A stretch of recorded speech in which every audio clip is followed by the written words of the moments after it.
పార్వతీపురం మన్యం జిల్లా కొమరాడ మండలంలో విష జ్వరాలు విజృంభిస్తున్నాయి. అంటువలస గ్రామంలో 40 మంది విష జ్వరాల బారిన పడ్డారు.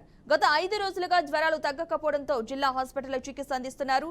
పారిశుద్ధ్య సమస్య వలన విష జ్వరాలు వస్తున్నాయని గ్రామస్తులు చెబుతున్నారు.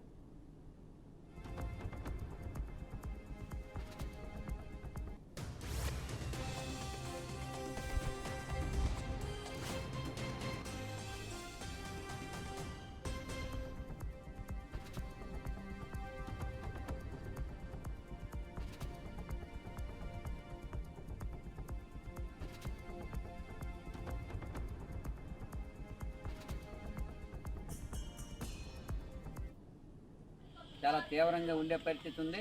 ఇలాంటి సందర్భంలో అంటువలస గ్రామానికి చెందిన ఉయ్యికి వెంకటేశ్ వాళ్ళ పాప గత మూడు నెలల క్రితం చనిపోయింది.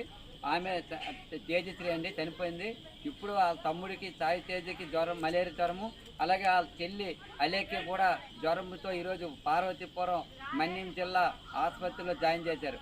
ఇదే కాదు, ఈరోజు అంటువలస గ్రామంలో చూసుకుంటే పువ్వుల చిన్నమ్మి, ఉయ్యికి సుబ్బమ్మ, అలాగే అమ్మడం ఆజమ్మ వీళ్ళందరూ కూడా జ్వరాలతో ఉన్నారు. ఇంకా కూడా మలేరియా చెత్త చేస్తే అందరికి కూడా మలేరియా వచ్చే పరిస్థితి ఉంది. వర్షాలు ఎక్కువగా పడడం వల్ల ఎక్కడ పెడితే అక్కడ వాటర్ స్టాగ్నెంట్ అయిపోవడం, వీటి కారణాల వల్ల మలేరియా కేసులు కొంచెం పెరిగాయి. గతంలో కంటే గతంలో అసలు ఉండే కాదు, ఈ మధ్యన మాత్రం మలేరియా కేసులు కొంచెం పెరిగాయి. వైరల్ ఫీవర్స్ చాలా ఎక్కువ ఉన్నాయి. హై ఫీవరు, స్కిన్ ర్యాష్ ఇలాంటివి ఏవైనా ఉంటే మాత్రం వెంటనే హాస్పిటల్కి తీసుకుని రావాలి.